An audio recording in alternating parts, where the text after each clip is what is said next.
This is our 4K video editor PC build. In this video, we're going under the hood with best practices before we close the case up.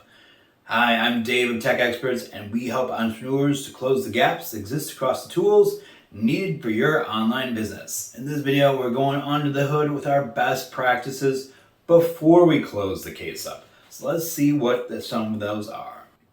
Number one on my list is placement pre-planning. And yes, that sounds like an odd statement, but it makes sense. When you're going to put your PC in place, we want to figure out if wherever we're going to put it makes sense and everything can reach it there and it makes a good fit for that location. Meaning, will it fit in the space? Is it convenient? Can you actually get to it in case you need to do anything with it? And most importantly, will the cables reach from wherever you're located that you want to sit and have your equipment to the back of the case? So that means you're going to measure from the back of the monitor and run the measurement all the way along the path you're going to take to get your graphics card cable into the graphics card, and figure out how long that run needs to be for that cable to go from the back of the monitor to the card with enough room, mind you, to slide the case forward some when you want to do something in the back or maintain it or pull it out or adjust it, and just have enough room so in case you need to adjust something later on a little bit, you have that extra space to adjust it and not be pushing pressure on that graphics card cable so it's not bending it, pulling it, or tweaking it in a weird way. That would be bad because it'll damage not only the card but the cable connections as well, and we don't want to do that. Now, the other part of that you want to think about too is where are you sitting? Is it comfortable with your keyboard, your mouse, your speakers, your webcam, and any of the devices you may need to run to the back? Will all those cables all make it all the way to the back successfully without putting any extra tension or pressure on there? Can you connect up your network cable? And where do you plan on putting your Wi-Fi adapter? Right? So we have our Wi-Fi adapter and we want to attach to the back. Are we just going to set it on top of the case, or are we going to put it someplace else? And wherever we're placing it, we want to make sure that this doesn't have anything that's going to be blocking it or causing any interference, like putting it next to a printer.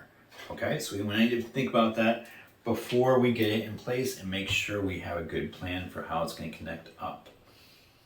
Now, once you have your stuff all figured out, we move on to point number 2. That's going to be cable management inside and outside the case. And we're going to talk about using Velcro for this.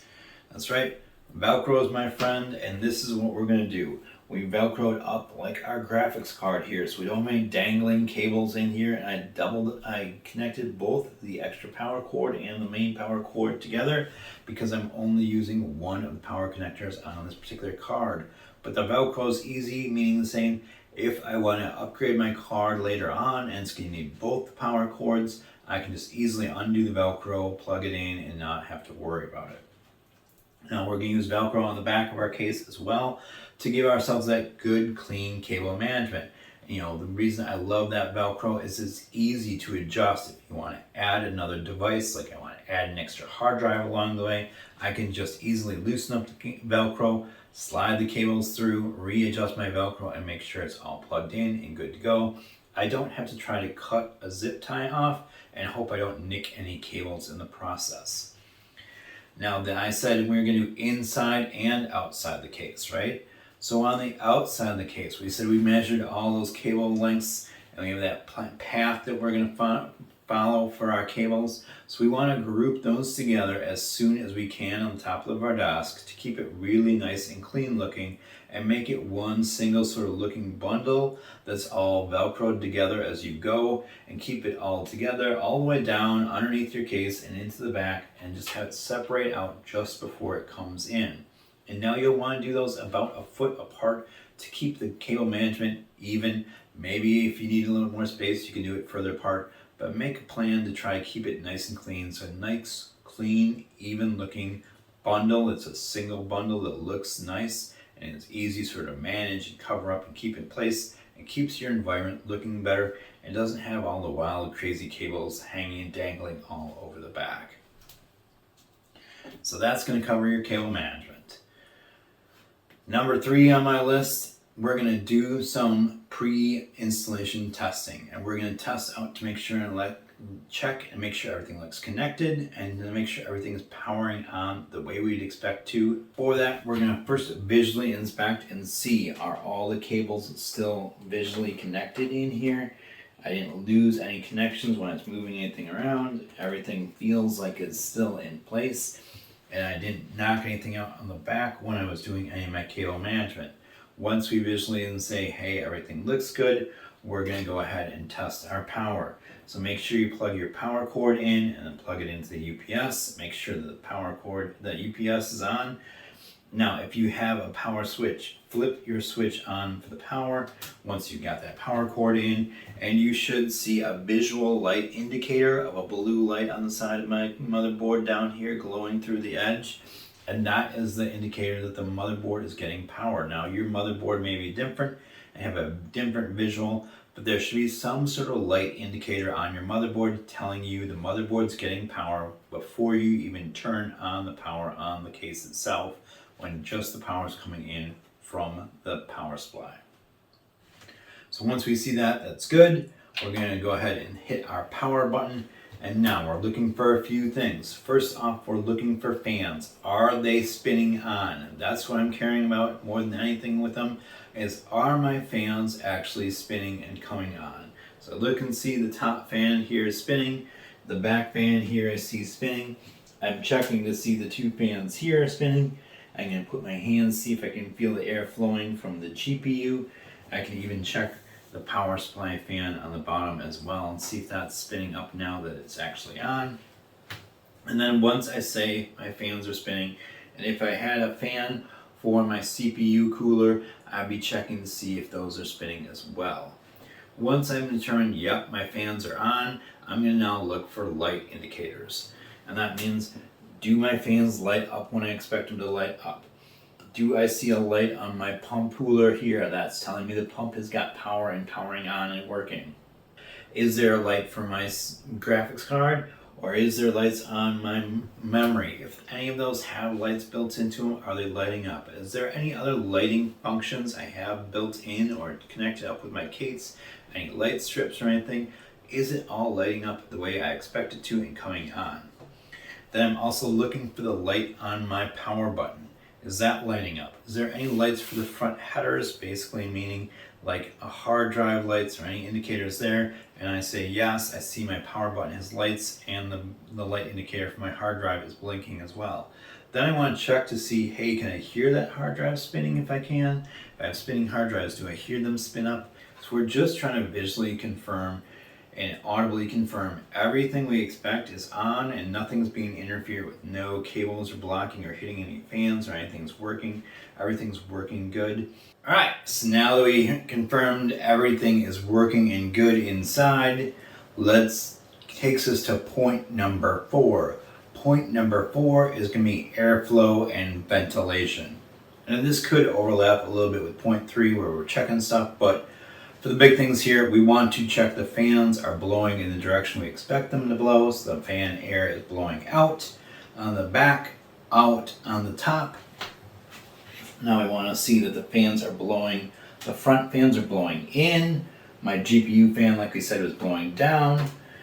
If you put your hand underneath, can you feel that airflow flowing down from the power supply? You should be able to feel that.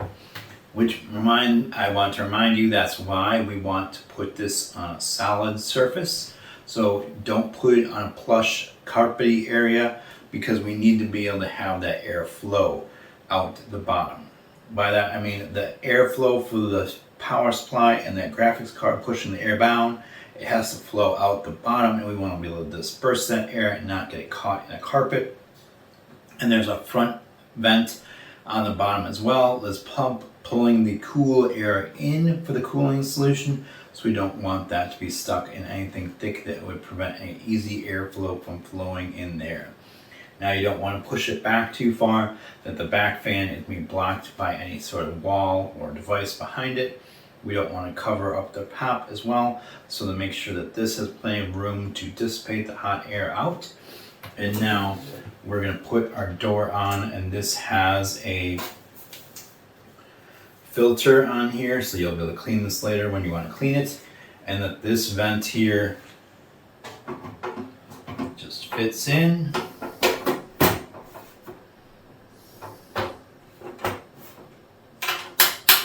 We tighten it down.